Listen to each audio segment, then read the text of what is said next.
regulation. So we move on to the final panel session of today, which is looking at exactly how all of this impacts stakeholders in the game. I've got 4 fantastic experts, very experienced in all of their fields, to guide us through this question. So I'll introduce them in the order that I'm going to invite them to speak. So Tim is from law firm Squire Patton Boggs, and perhaps will be of more interest to all of you here. Before taking on that role, he spent a long time as Director of Legal and Chief Operating Officer at Southampton Football Club. We've also got Zoe on board here, who has many hats, a woman of many talents. So is Executive Director at Norwich City Football Club, also sits on the boards of the English Football League and Women in Football. We have Phil, CEO of the National League, but previously CEO of Bristol City Football Club and Crystal Palace. And then finally Tom Markham, football finance expert and M&A expert, to offer a slightly different perspective, perhaps focusing more on the investment aspects of what we're talking about today. So that's the introduction to this final session. I was going to hand it over to Tim to kick us off. Lucky me. I'm looking forward to the regulators so much I left the football club before they really came to town, so that's my thoughts on it. So I think from club perspective it's quite interesting. There's so many different points of view we've already heard from the other panels, and not all entirely consistent. But I think to explain from a club point of view, clubs are surprisingly complex environments where they actually do quite a lot more than play once or twice a week. There's most will have an academy, most will have a women's team. Within senior teams and academies, there's medical teams, education, player care, welfare. There's a whole commercial team or teams, and then kind of business support functions alongside of that. So big environments, complex environments, which give rise to interaction with a lot of stakeholders. Obviously, principally the fans, and I think that there was mention of boards and senior leadership teams being custodians of clubs, and that's certainly how me and my teams always thought of ourselves, and we always tried, even if we didn't succeed at times, tried to leave the club in a better place than the day that we picked it up. So that's the principal stakeholder. But then in behind that, there are lots of other interests. You've got academy parents, you've got players, you've got a lot of people in the community who we would interact with, both from a club point of view, but also from a foundation. There's a lot of good work through community projects, and clubs really bring a lot of value to the communities around them, and also in terms of some of the towns and cities where they're located. So within that environment, there's a lot going on, and actually clubs are already regulated to some extent anyway, where their activities give rise to interest from the medical profession, from the ICO, from leagues, competitions. There's a licensing regime for leagues and UEFA every season, and so it's not an untrodden path. But actually, I think the one thing that a more formalised independent regulator for football starts to do is starts to probably internally break down some of the silos. Hopefully smooths out some of the bumps in terms of duplicate bits of regulation. We'll probably come on to those. I haven't seen some of the notes around in terms of the prep for this panel.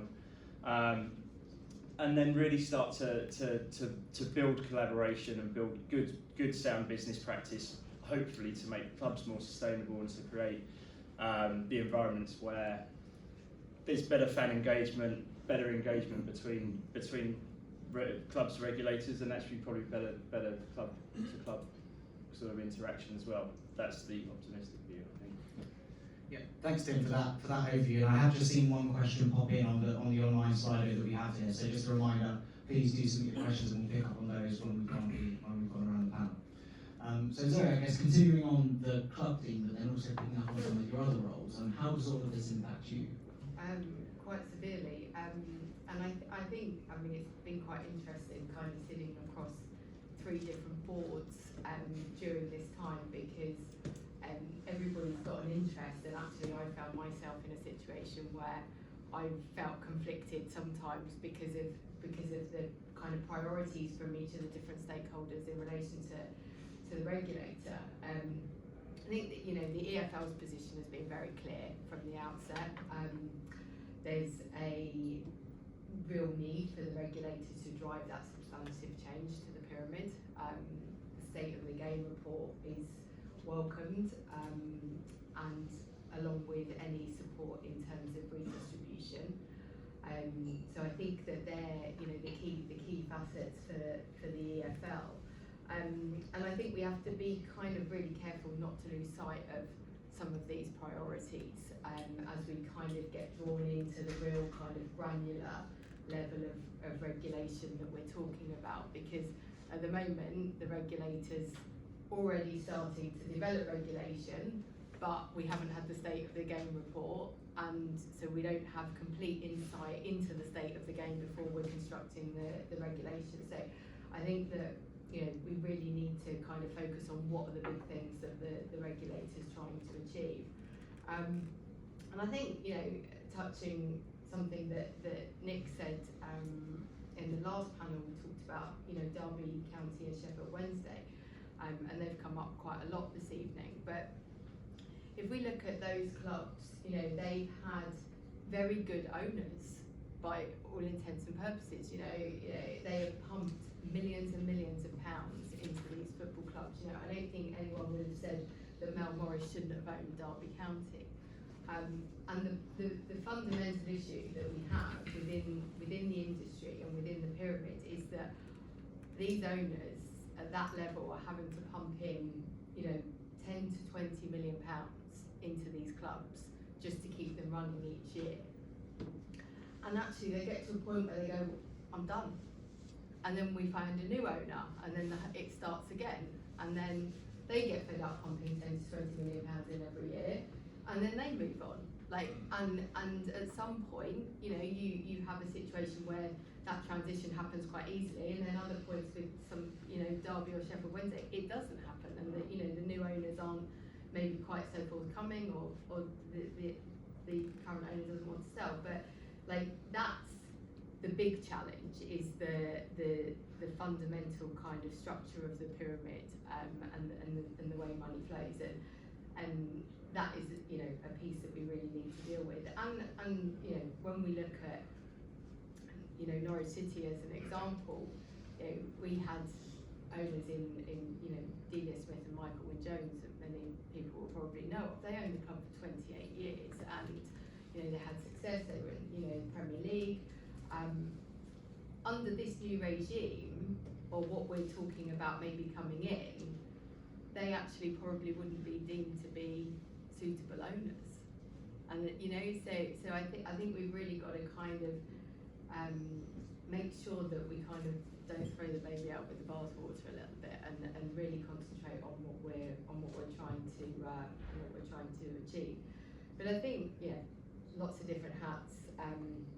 Women in football has a very kind of narrow focus, obviously kind of really around references to EDI, and that being in the IFR's sort of corporate governance requirements. Again, hugely welcomed, really, really important. But when I sit there with the club hat on, we already have the Premier League's Pledis, we have the EFL's version of EDI requirements, we have the FA's requirements around workforce data, and then we're going to have something now for the IFR. And I think that in all of this, the clubs are the ones that feel the burden, and are going to feel the burden. And even accelerating the consultation, everyone's saying is great, but the clubs are the ones that are having to then kind of feed into this constant process of consultation. And we're fortunate that we're able to do that, but there'll be lots of clubs that just won't have the resource to contribute to that kind of level of consultation. And it's making sure that it's great that the guys are getting out on the road and meeting people and seeing people and hearing from clubs, and I think they're actually kind of in with us this week. But I think the key thing for me around all of the boards I operate in is let's not duplicate, let's just make sure that all of the different bodies that are regulating this environment, be it the regulator, the leagues, the FA, whatever, like, let's just make sure clubs have to do something once. And sorry, can I just come in? Sorry, not to hold. But probably to explain that sort of some of the resourcing internally is important. I think, having been through 2 relegations, too many recently, the drop off is so significant in terms of not just money. So the money is probably around about 100 million plus in terms of just coming straight out, and that's with parachute payments included in that. But actually, more the impact on staffing levels, and this starts to show the differences between the different steps of the pyramid. So in terms of our first relegation, and internally we always ran 2 budgets. We didn't make any noise about it because it would be seen as either pessimistic or interpreted maybe by fans of, oh, everyone thinks we're going to get relegated. It wasn't done for that. It's done more from a, do we know our risk and what can we do about it? But in terms of the staffing level, of the staff of, I think it was about 480 at the time, we lost over 200. And that makes such a huge difference to the following season, where people are picking up the equivalent of probably 2 or 3 different jobs and different roles. And you know, clubs are they are complex bodies, but they're small enterprises really in the grand scheme of how other companies and how other industries would tend to operate.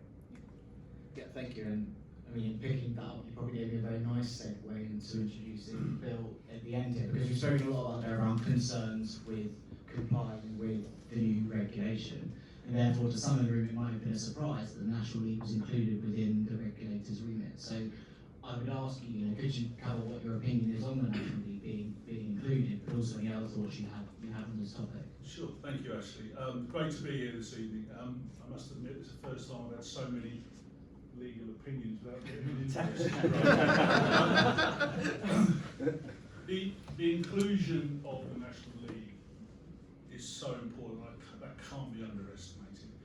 Most of you are aware the National League sits below the EFL.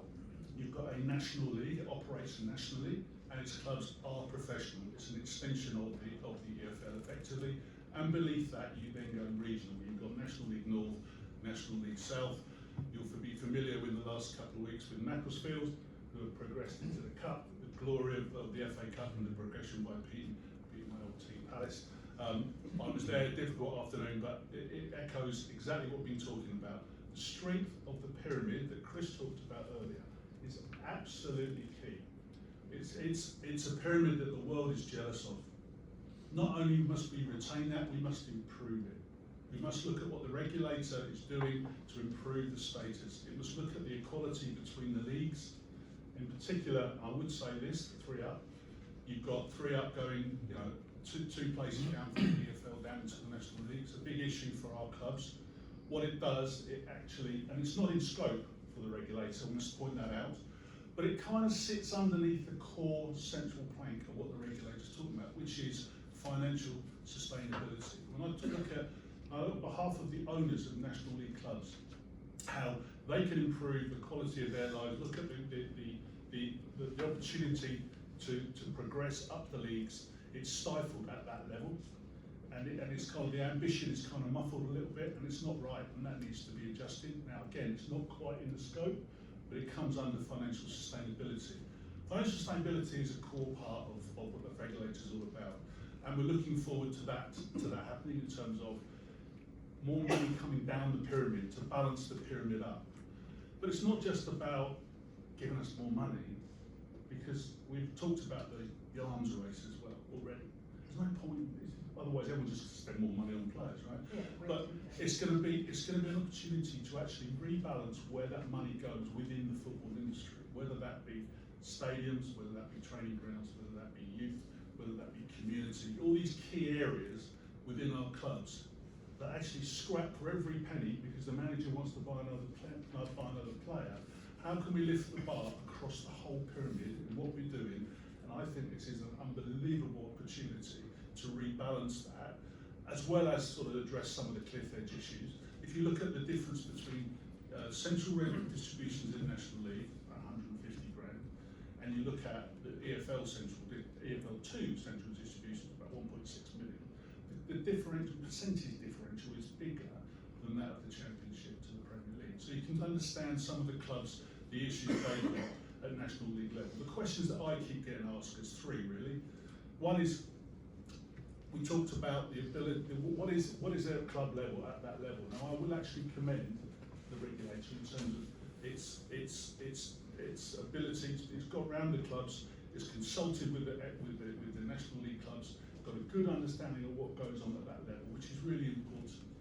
But actually, the impact of that, all those clubs have got all that work. How much more work have we got to do? I mean, we haven't got a big resource here. We've got to deal with this.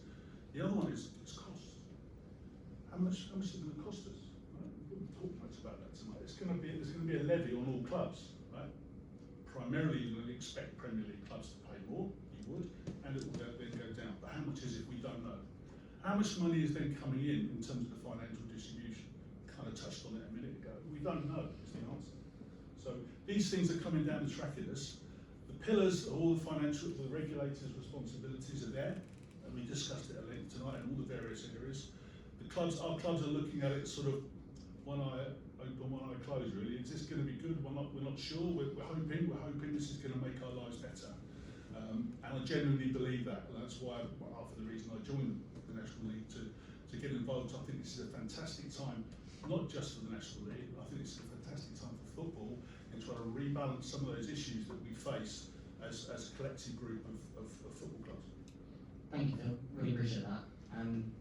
So numerous times during this panel session, but also before, we've spoken about owners, and what we're talking about when we mean owners is investors into football. So Tom, I was going to ask you to pick up on how does this impact how investors think about football, and also the other thoughts that you have around. Yeah, no, good question. And actually, I was contacted by the regulator probably 6 months ago, and they were asking what impacts it could potentially be from a club valuation perspective. And I think it's to Phil's point as well, that, and this came up earlier on, that you look at the redistribution, and if the regulator chooses to go down that route, I'm sure, well, Zoe's happy enough if that happens, that the clubs in the EFL could obviously be worth quite a lot more, because if the right cost controls are brought in on top of all of that, you know, you could have a situation where, to Miguel's point earlier on, that clubs are actually getting much closer to breaking even. But, you know, as Phil said, the National League needs to be involved in this. The lower Premier League clubs, it could have an impact on them and their valuations. So I think we just need to wait and see how everything pans out from that perspective. There's another point there, and it's whether having the regulator in place makes England and Wales a more or less attractive place for buyers. I was actually discussing with Rob Harrison outside, and you talk about different factors. I'm working on a deal in Denmark at the moment, and we have 2 US offers on the table. So, and I wasn't quite envisaging how things were going to play out from a media perspective. But you can't control all of these things, and again, I think that's one that you probably need to see how it plays out. Something that Ari brought up earlier on in relation to funding requirements for club owners. And this is something that really has had an impact for current owners, but also people that are considering getting involved in buying English or Welsh clubs. Because you do have, to your point about obviously Delia and Michael, certain, you know, club owners have never missed a payment before, but yet mightn't necessarily be able to do this, or they mightn't have the upfront requirements that are needed to prove that you have these resources. And for that reason, they may look at other European clubs, because, for example, if you're doing an EFL deal at the moment, you need to show 2 years running costs along with the purchase price. Whereas if you go to Switzerland, if you go to Denmark, two of the examples I mentioned earlier on, it's only a year. So that could actually have a material impact on an overseas buyer who's coming in and looking at the English game. And obviously, you look at the owners and directors tests and where that's going to go. I know that the Premier League aren't necessarily happy with that, and they want to, you know, still have a hand in this, whereas the EFL are probably happier to hand that over to someone else to run it and have it done independently. but even how the assessment of the senior club staff is going to actually work from a practical point of view. And that's to Phil's point about resources. That, like, where do you draw the line? Who's the least senior person that's been evaluated within a club? That is a big undertaking, you know, for all the 116 clubs that we're talking about. And I think the other one that's very, very interesting is to see how distressed clubs will be dealt with in the future. You know, what will happen if you have a Sheffield Wednesday, a Reading. You know, I was at Wigan when an owner just stopped putting money in, and similar to Mel Morris, had the resources. And it's, you know, you can't just turn around and say, well, we need a wage bond now, because they're not going to put any money in. So it's a very, very difficult one to answer from a practical point of view. Thank you.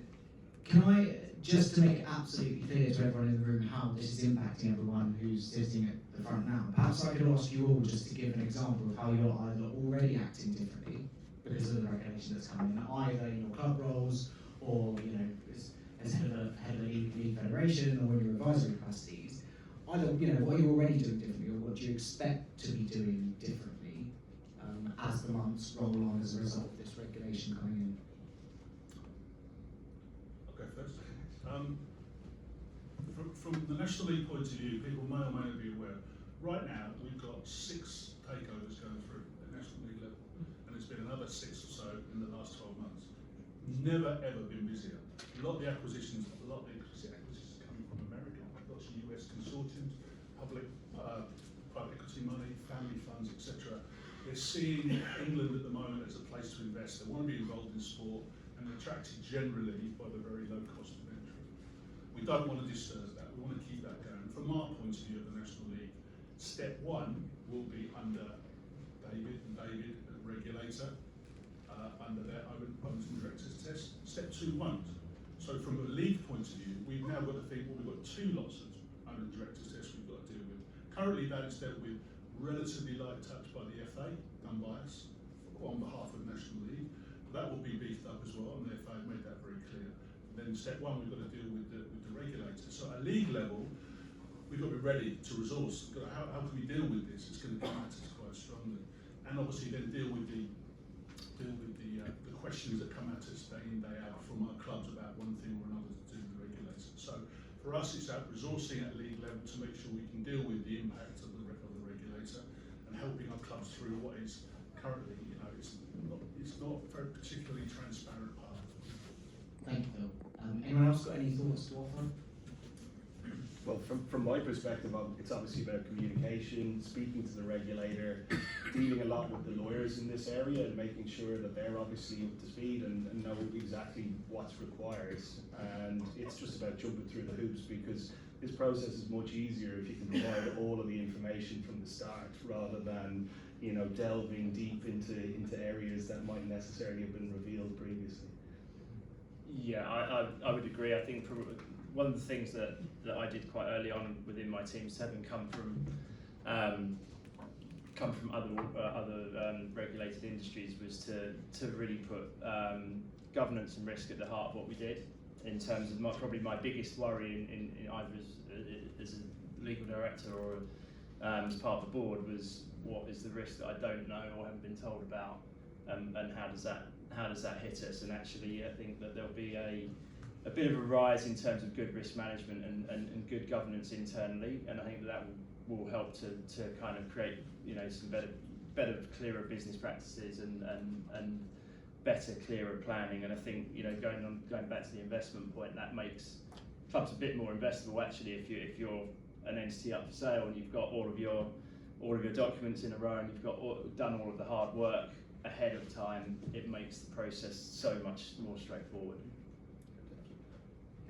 Thank you. Anything to add, Zoe? I think just from a club perspective, I think it's just been really important to engage with the regulator. I think they've been really receptive to kind of trying to understand how clubs work and what will work. And then, you know, on the other side, from an EFL perspective, it's about kind of, you know, the EFL working with the regulator again to avoid that duplication. how can, you know, clubs just have one set of regulations for whichever area. And probably fan engagement will change a bit as well. And I've seen good and bad in that, in terms of you know, Southampton, we did a wholesale sort of rejig of the configuration of the stadium, which initially brought quite a lot of heat from fans. We don't want to change our seat, probably quite rightly and understandably, having sat there for about 20 years.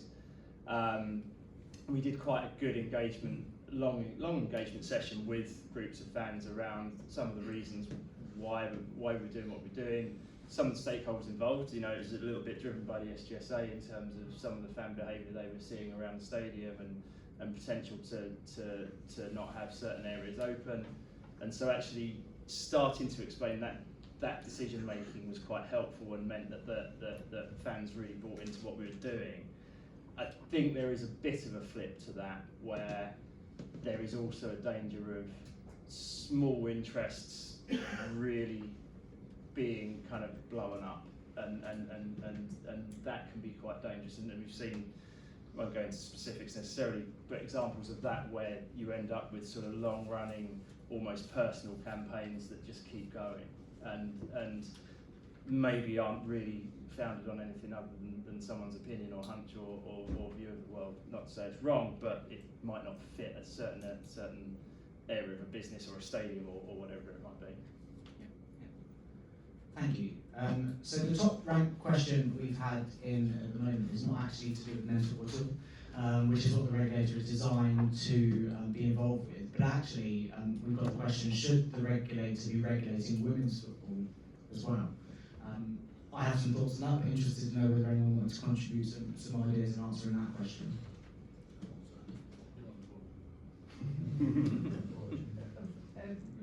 No, women in football.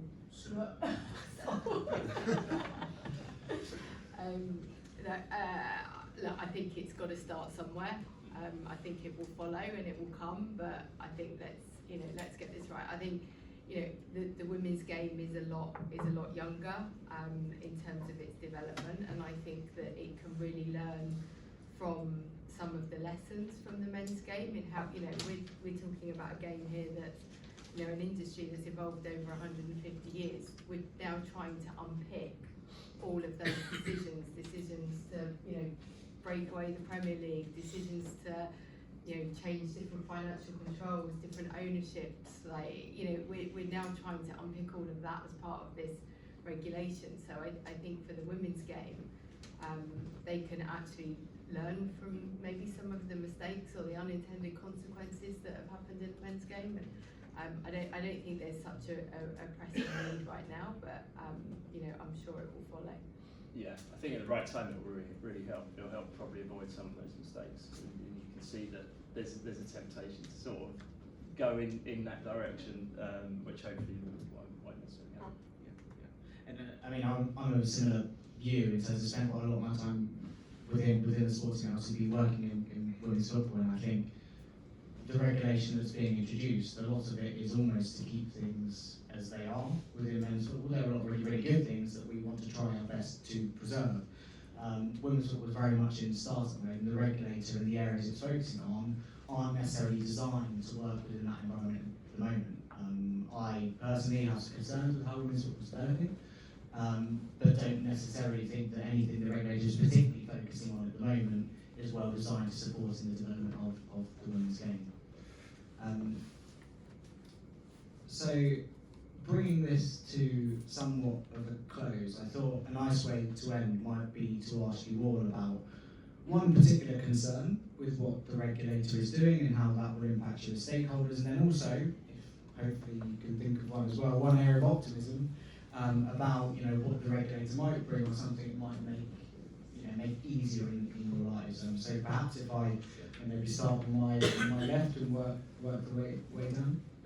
Well, I think it needs to really hit the ground running and put out a statement and just be firm but fair, and obviously I think the potential danger is if there is political change and they're not necessarily backing it. I think that's probably the biggest and cost. Thank you. Can I start with the positive? Please do.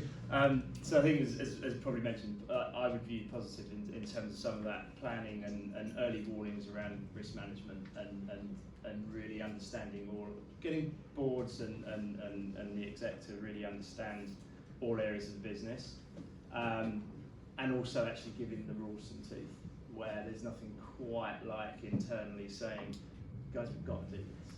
We've got no option, but we have to do it. Not because there's a fine or anyone's going to get really whacked up with anything, but actually this is just the right thing to do. And taking that into the boardroom can be really helpful. It can help paths going off in the wrong direction at times. And so I would see a regulator to help back that up as quite positive and a positive aspect for sort of in-house legal risk finance teams and to work with. And I'd probably agree in terms of negative. It's just that slight uncertainty at the moment of, okay, what is it and what's happening. Thank you, Tim. Zoe, any thoughts from you? Look, yeah, I think the overarching positive, hopefully, that will come from this is the state of the game report and really understanding how we protect the pyramid in the long term, and probably banging the Premier League and the EFL's heads together and trying to find some form of conclusion on redistribution, and then the negative is for me, or the concern is just around what it means for clubs, and that kind of administrative burden that might come from this regulation. Thank you, Zoe. Bill? Might be a bit controversial, but I don't think football's done about too bad a job, to be honest with you, up to this point. I really hope that the regulator doesn't make things worse. It improves its life, stay out of competition, the areas we've identified, and don't stray too far from your core objectives. The Bill talked earlier on about administration and how you get docked 11, 12 points, whatever it is, when you go into administration. That's kind of the start of it. The rule behind that keeps football going is the football creditors rule.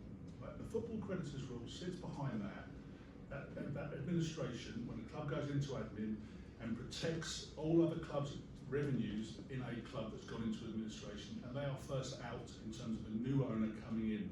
HMRC don't like it, of course, but it's a football creditors rule, and that has to stay to keep football going generally the way it is. But don't make it any worse. Thank you. I think that's a nice crib sheet which we can pass on to the regulators. I think the more optimistic plans are things to watch out for. So that brings this panel session to a close. I'd like to thank our participants.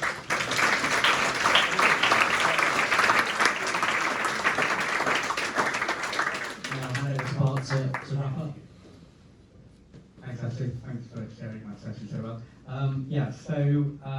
We are running a bit behind, but I'll wrap things up as quickly as I reasonably can. Thank you for the final panel. Thank you for all the panelists. Before we break for food and drinks, I just wanted to very quickly give a few brief closing reflections on the fascinating discussions we've had. So I've covered a real range of things. I think what it's shown is that the scope of the regulator is sort of clear in one sense, but also, the sort of unintended consequences, those sort of things may emerge over time. The regulator thinks it's trying to do one thing and other things may happen. So that's always going to be something the regulator is going to have to be aware of. But equally, I think also we've seen, the existence of the regulator itself already is impacting on behaviour, and generally probably in a positive way, that people are now saying we've got to do stuff a bit better than we have before. We've got to be able to show the regulator that we are. And again, that feeds in. If the regulator actually doesn't do very much, that's going to be a positive thing, because its impact will have been actually improving sort of behaviour and the way which clubs are run. I think one of the key things is what's going to be the impact on the attractiveness of investment in football clubs, and I think that is such a difficult one to tell. I think football clubs we know they're loss making, but equally there's a lot of investors still wanting to buy them.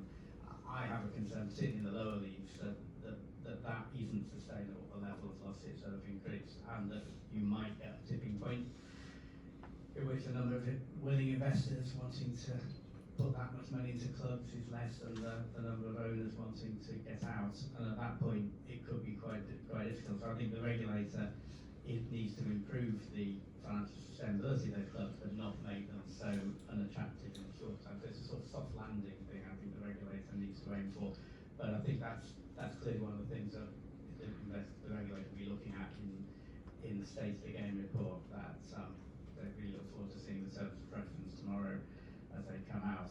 And I think it's also, I think it is, I mean, David made the point, the regulator has come in, has had a flying start, it has done a lot of very thorough consultations, it's going to be issuing more guidance, more rules, it's already changed some of its powers. So I think, you know, it's a really good start so far, but a huge amount of challenge to get that balance right.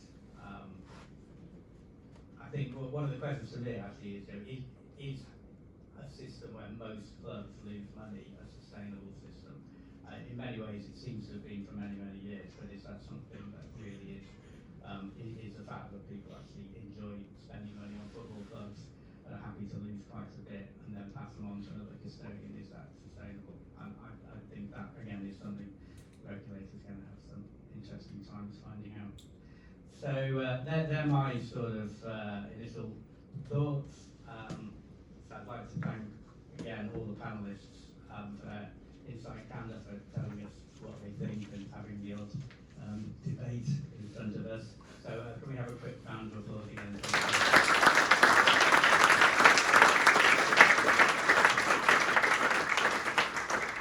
So yeah, that's the end.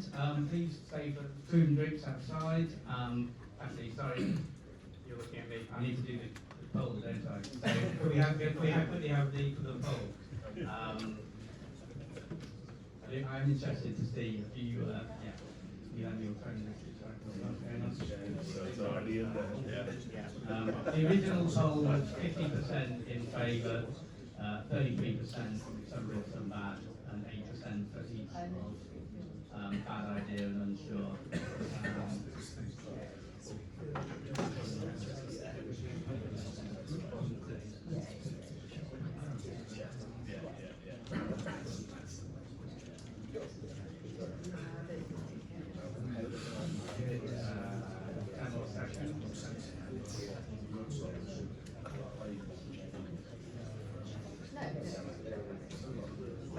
Yeah, we'll draw the line there. So we've actually now gone up from 50% thinking it's a good idea to 61%,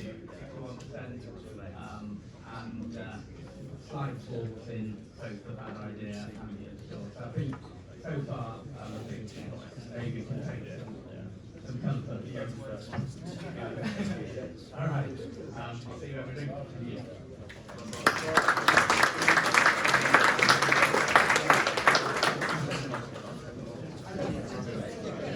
Weird, it always seems